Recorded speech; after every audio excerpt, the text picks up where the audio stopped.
अस्सलाम वालेकुम। आरबीएस बिज़ research academy में मां तव्हां सभिनी खे भलीकार चवां थो। अॼु ही वीडियो नंबर आहे 14 जंहिंमें असां डिस्कस कंदासीं त फॉर्मेटिव मेजरमेंट मॉडल जा रिजल्ट्स खे असां कीअं वैलिडेट कयूं। दोस्तों ही इंतहाई अहम आहे जेको चैप्टर जीअं जीअं लेक्चर नंबर 13 में डिस्कस कयो त रिफ्लेक्टिव मेजरमेंट मॉडल जेके आहिनि उन जे रिजल्ट्स खे कीअं मुयसरु कजे, उनखे रिजल्ट्स खे कीअं वैलिडेट कजे, उन लाइ कहिड़ा टूल्स आहिनि। इस तरीक़े सां ही जेको आहे हिन वीडियो में बि आउं डिस्कस कंदुसि त फॉर्मेटिव मेजरमेंट मॉडल जा जेके रिजल्ट्स अचनि था उन जे लाइ कहिड़ा टूल्स आहिनि असां उन रिजल्ट्स खे वैलिडेट कयूं। सो इन हवाले खां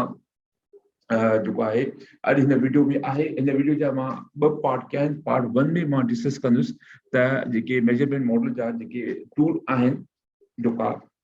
टे टोटल आहिनि असां मेजरमेंट मॉडल जा, त उन में असां दोस्तों हिते तव्हां ॾिसी रहिया आहियो टेबल एग्ज़िबिट 5.1 जंहिंमें असां वटि टे स्टेप्स आहिनि जंहिं मदद सां असां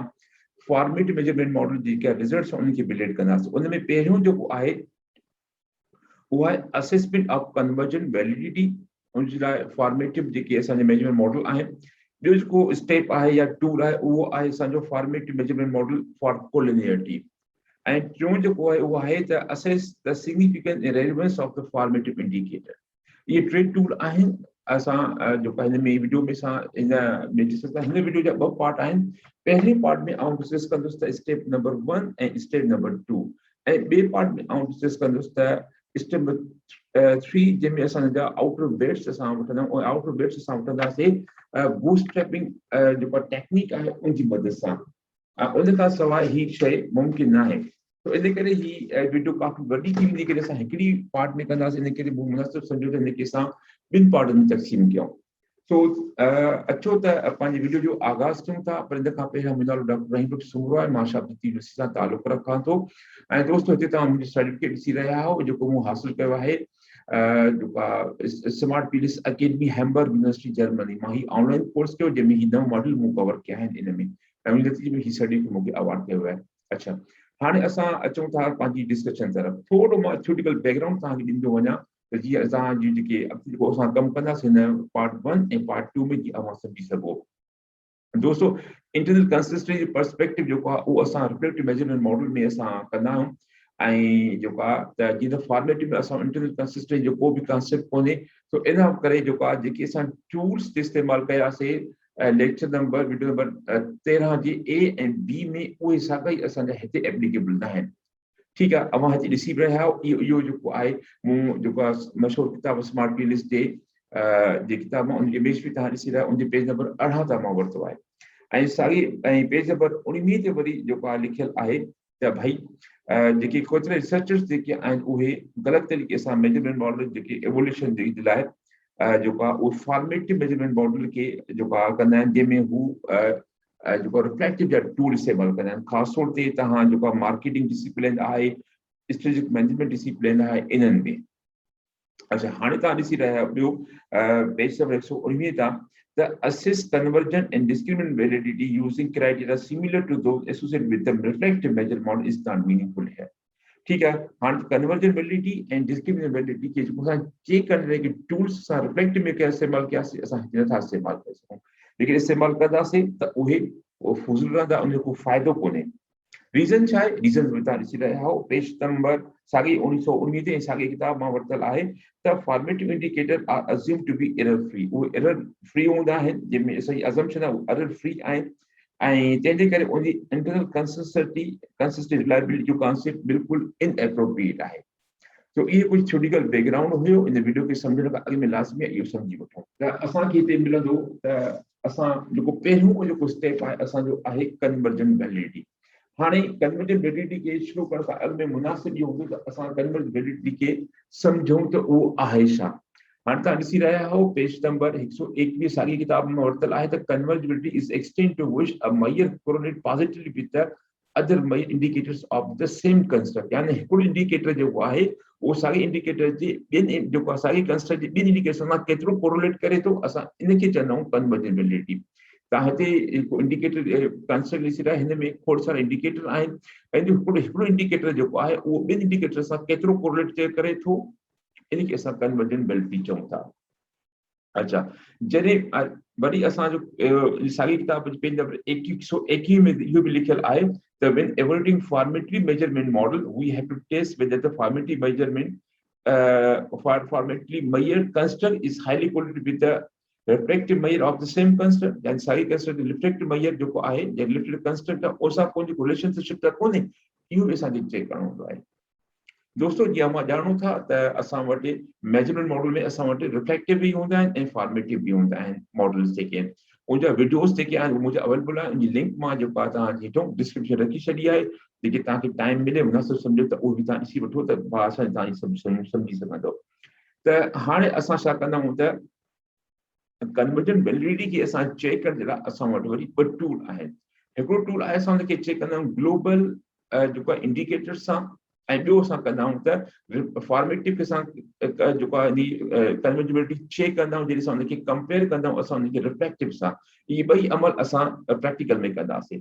ठीकु आहे अच्छा जेकॾहिं उन में को कोरिलेशन हाई थो थी वञे त पोइ छा थींदो आहे उन में असांखे हिकिड़ो टर्म यूज़ कंदा आहियूं रिडंडेंसी एनालिसिस त असां उहो आइटम जेके कोरिलेशन हाई हूंदो आहे त उहो आइटम जेको आहे उहो इंडिकेटर असांजो उहो रिडंडेंट थी वेंदो आहे उनखे एनालाइज़ करण जे लाइ हाणे साॻी पेज नंबर 121 ते साॻी किताब मां ही बि वरितल आहे जंहिंमें लिखे थो that it stems from the information that the model being redundant in the sense that it is included in the formative construct again in the reflective ये जो मक़सद इहो त इहो साॻियो जेको आइटम आहे उहो फॉर्मेटिव में बि आहे ऐं वरी उहो असांजो रिफ्लेक्टिव में बि आहे इन करे उहो आइटम रिडंडेंट थी वियो छो जो उहो ॿिनि हंधनि ते आहे इन करे असां इन जी जेको आहे कन्वर्जन वैलिडिटी सां चेक कंदा आहियूं दोस्तों हाणे असां पंहिंजे प्रैक्टिकल तरफ़ अचूं था हाणे हिते असांखे स्मार्ट पी लिस्ट ॾाढो साफ़ सुथरो असांखे कैनवस मिलियो जिते असां पंहिंजे मॉडल खे या प्रैक्टिकल वर्क खे कंदासीं पंहिंजे हवाले खां पंहिंजी प्रैक्टिकल स्टार्ट कयूं था त असांखे हिते जेको मशहूरु किताब आहे कॉर्पोरेट इक्वेशन मॉडल आहे उनजो असांखे हिते मिली रहियो आहे मिसाल असां कहिड़ी मिसाल जो हिकिड़ो खणूं था फॉर्मेटिव मॉडल आहे ऐं असांजो ही ग्लोबल सिंगल आइटम कंस्ट्रक्ट आहे जंहिंमें हिकिड़ो ई आइटम हूंदो आहे इनखे कंपेयर कंदा आहियूं असां ठीकु आहे हीअ त असां हिते बि करे सघूं था इनखे असां हिते बि करे सघूं था पर असां हिकिड़ो ॿियो तरीक़ो अख़्तियार कयूं था प्रैक्टिकली करे मां तव्हांखे सम्झायां थो इन जे लाइ असांखे छा करणो पवंदो अटेम्प्ट नंबर 1 ठीकु ओके कयोसीं ऐं असांजो मॉडल क्रिएट थी वियो असांखे सभ खां पहिरीं डेटा खणायूं अच्छा डेटा कॉर्पोरेट रेपुटेशन मॉडल असां हीउ डेटा जो फाइल बि मां रखी छॾींदुमि बल्कि रखी छॾियो आहे तव्हांजे जेको आहे वीडियो जे हेठां डिस्क्रिप्शन में तव्हां उतो में डाउनलोड करे तव्हां प्रैक्टिकल बि करे सघो था ठीकु आहे हाणे असांजी डेटा जेकी अची वई ऐं असां पहिरियों पंहिंजो मॉडल ठाहींदासीं ठीकु आहे ॾिसो जीअं डेटा अची थी वञे थी मीन मोड वीड सभु पाण खे कंप्यूट करे ॾिए थो असांखे ठीकु आहे असां इन ते मॉडल ते अचूं था अच्छा हाणे असांखे हिकिड़ो फ्री कैनवस मॉडल मिले हिन में असां छा था कयूं ही मुख़्तलिफ़ सभु शयूं हुन में अंदरि ई आहिनि मिसाल असां हिते परफॉर्मेंस जो हिकिड़ो असां कन्वर्जिबिलिटी चेक कयूं था ठीकु आहे हाणे इन जी असां वटि ही असांजा ही इंडिकेटर्स आहिनि असां हिनखे 1 खां 5 ताईं खणी आयासीं हिते ठीकु आहे ऐं ही आहे असांजी परफॉर्मेंस ग्लोबल सिंगल कंस्ट्रक्ट हाणे जेके बि हिते असांजा आइटम आहिनि जी मिसाल ही अट्रैक्शन आहे इन जो बि हिकिड़ो पियो आहे हर हिक जो हिते पियो आहे ठीकु आहे असां इनखे खणी करे ॿाहिरि था खणी आयासीं हिते इनखे रखियोसीं ऐं इनखे असां छा कयूं जो इनखे असां चेंज कयोसीं ठीकु आहे अच्छा हाणे हिते ॾिसंदासीं हिनखे त ही असांजो मुंहिंजे थ्रू रिफ्लेक्टिव आहे असां हिनखे फॉर्मेटिव में कन्वर्ट करिणो आहे कीअं कंदासीं राइट क्लिक कंदासीं त असांखे ॾिसो switch between reflective and formative या तव्हां shortcut keyboard shortcut alt plus Q बि करे सघो था ठीकु आहे त हाणे ॾिसो त ही जेको एरोस जेको आहे उहो जेको आहे शेप चेंज थी वियो हाणे असांजो इहो फॉर्मेटिव थी वियो असां हुनखे पोइ असां हिनखे लिंक कयूं जीअं लिंक कंदासीं कलर चेंज थी वेंदो छो कलर चेंज थियो हाणे असांजो इहो पंहिंजो थी वियो हाणे असां छा कयूं त परफॉर्मेंस जेको असांजो फॉर्मेटिव असां हुनखे जेको आहे कंपेयर था कयूं इन जो कन्वर्जिबिलिटी चेक था कयूं सिंगल आइटम कंस्ट्रक्ट सां ॾिसूं छा थो थिए इन लाइ छा कंदासीं तमामु सिंपल प्रोसीजर आहे कैलकुलेट में वेंदासीं पीएलसन एल्गोरिथम में वेंदासीं ठीकु आहे फैक्टर खे था कयूं स्टार कैलकुलेशन ऐं क्विकली कैलकुलेशन थी वञे हिन में हाणे असां वेंदासीं हिन आइटम ते ठीकु आहे हिते असां ॾिसंदासीं जेको आहे इन ॿिनि जो रिलेशनशिप पाण में कहिड़ो आहे ठीकु आहे इहो रिलेशनशिप जेकॾहिं असांजो इन जो वैल्यू बेंचमार्क तव्हां हिते ॾिसी रहिया आहियो the ideal magnitude of the 0.9 or 80.8 and above desired by the Chin 1998 तमाम वॾो जो रिसर्चर जो तमाम सुठो कम थियल आहे पंहिंजे रिसर्च पेपर में लिखे थो त तव्हां हिते ॾिसी रहिया आहियो जेका त भई 0.9 का या 0.8 खां मथे आहे ऐं 0.9 अञा वधीक मथे आहे त इहो तमामु सुठो आहे ठीक है the path between the y formative and y reflective which translate into the r square 0.81 or at least 0.64 ठीक है हाणे असां हिकु दफ़ो फॉर्मेटिव थियो हिकु दफ़ो सिंगल आइटम थियो पर हिते अचे थो रिफ्लेक्टिव इहो ॿिए में असां कयूं था अच्छा हाणे जेको असांजो डिज़ायर वैल्यू आहे 0.811 इहो असांजे जेको आहे 0.8 खां मथे आहे इन करे असां हाणे तय कयोसीं त असांजी कन्वर्जिबिलिटी इस्टेब्लिश्ड आहे ऐं ॿियो जेको तरीक़ेकार आहे ॿियो असां आर स्क्वायर में टेस्ट कंदा आहियूं आर स्क्वायर जो वैल्यू जेको आहे उहो 0.64 खां मथे आहे त इहो बहितर आहे हिते 0.65 आहे यानी इहो बि असांजो मईर आहे इस्टेब्लिश इन तरीक़े सां बि असांजो इस्टेब्लिश थी वियो अच्छा यादि रखो जेको आर स्क्वायर उन ते ईंदो आहे जेको असांजो डिपेंडेंट वेरिएबल हीउ असांजो डिपेंडेंट वेरिएबल आहे हीउ असांजो इंडिपेंडेंट वेरिएबल आहे इंडिपेंडेंट वेरिएबल जे मथां का बि आर स्क्वायर न ईंदी आहे ऐं आर स्क्वायर ईंदी आहे डिपेंडेंट वेरिएबल असां इहो ॿई हाणे असां तय कयोसीं त भाई रिफ्लेक्टिव फॉर्मेटिव मेजरमेंट मॉडल खे असां जेको आहे टेस्ट कईसीं विथ सिंगल कंस्ट्रक्ट आइटम्स हाणे असां कंदासीं हिकिड़ो रिफ्लेक्टिव खणंदासीं हिकिड़ो फॉर्मेट अचो त इहो बि कमु कयूं हाणे असां नओं प्रोजेक्ट ठाहियूं था नओं प्रोजेक्ट लाइ न्यू प्रोजेक्ट अची वियो हाणे असां कन्वर्जिबिलिटी अटेम्प्ट नंबर 2 ठीकु अची वियो हाणे असां हिनखे ओके कयोसीं ऐं असां हिनखे डेटा घुरायूं हाणे असां डेटा खे असां कॉर्पोरेट रिप्रेजेंटेशन मॉडल तरफ़ न वेंदासीं असां ग्रीन परचेसिंग बिहेवियर जी डेटा खणनि इहा डेटा बि मां तव्हांजी जेको आहे डेटा रखी छॾी आहे लिंक में आहे तव्हां डाउनलोड करे सघो था ठीकु आहे CV2 जो कैनवस खोलियूं असां हीउ कैनवस असां खुली वियो हाणे असां ॾिसूं त असांखे इनमें हीअ ते डेटा असांजी थी वई आहे डेटा में मुख़्तलिफ़ असां वटि हिन में जेको कंस्ट्रक्ट्स आहिनि असां मिसाल को कंस्ट्रक्ट खणूं था GPP1 इहे असांजो फॉर्मेटिव आहे मिसाल असां हिनखे कंपेयर कयूं था कंहिं हिकिड़े ॿिए सां ठीकु आहे अच्छा असां खणूं था TGP ठीकु आहे ऐं TGP खणी आयासीं हिते रखियोसीं TGP हाणे ॿिन्ही खे असां कंपेयर कयूं था त छा थो थिए हिन TGP खे असां हिन जो मुंहुं हेॾे कयूं ठीकु आहे ॿिन्ही खे बराबरि रखूं अच्छा हाणे ॾिसूं था त हीअ जेके ॿई असांजा जेके आहिनि उहे रिफ्लेक्टिव आहिनि ठीकु आहे सो कन्वर्जिबिलिटी असां हिकिड़ो ज़रूरु असांजो फॉर्मेटिव हुजे असां फॉर्मेट करण लाइ छा कंदासीं क्लिक कयूं साॻियो ई तरीक़ो स्विच बिटवीन हाणे असां हिकिड़ो फॉर्मेट थी वियो हिकिड़ो रिफ्लेक्टिव थी वियो अच्छा हिते मां तव्हांखे ॿुधाईंदो वञा त इहो लाज़मी आहे त हिते तव्हां पिक्चर ॾिसी रहिया आहियो इन किताब मां वरितल आहे पेज नंबर बि तव्हां ॾिसी रहिया आहियो जंहिंमें लिखियलु आहे त तव्हांजो डिपेंडेंट वेरिएबल तव्हांजो रिफ्लेक्टिव हुजे ऐं इंडिपेंडेंट वेरिएबल तव्हांजो फॉर्मेटिव हुजे जो कन्वर्जिबिलिटी जे फॉर्मेटिव बि तव्हां करणु घुरो था त लाज़मी आहे त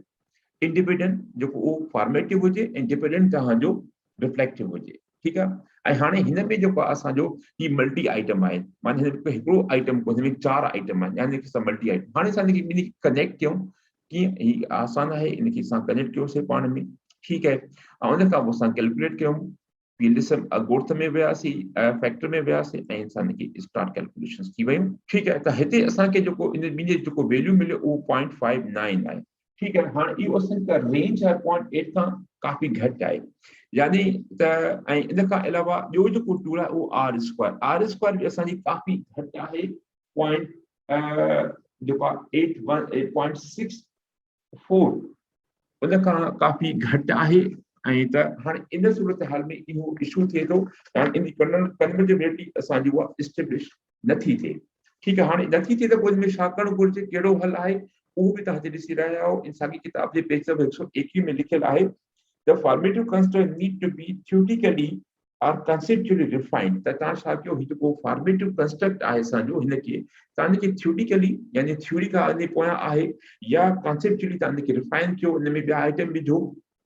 हिनखे चेंज कयो हिनखे जेको आहे त जीअं इन जो जेको कन्वर्जिबिलिटी उहा वधे इन लाइ हिकिड़ो तरीक़ो इहो बि थी सघे थो त हिन मां को आइटम अहिड़ो हुजे जे मिसाल GPP 1.37 आहे ठीकु आहे इनखे तव्हां रीड कंदो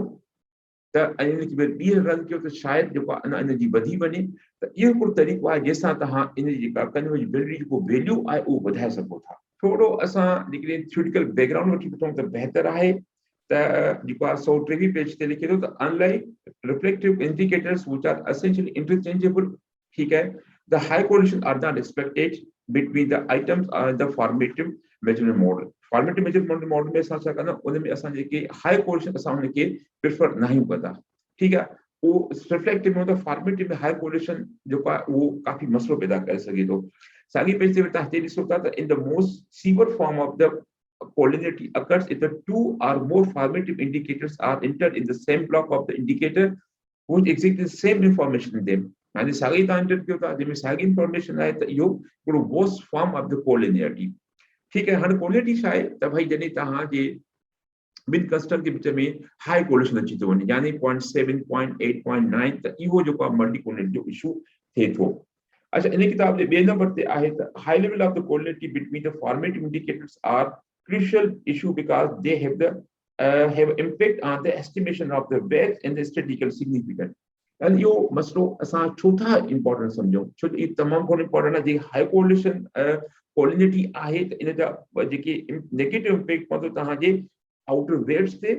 ऐं इन खां अलावा स्टैटिस्टिकल सिग्निफिकेंस जेका तव्हांजी हूंदी उन ते इन जे करे थी सघे थो जेको तव्हांजो जेको आहे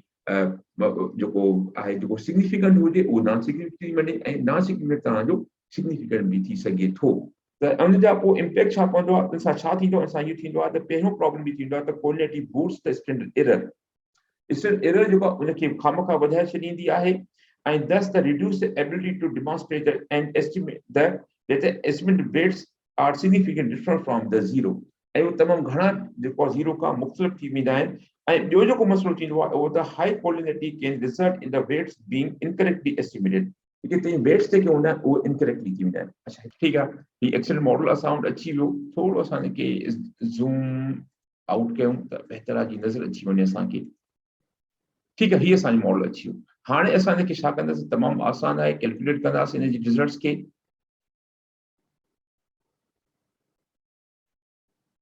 ठीकु आहे, स्टार्ट कैलकुलेशंस।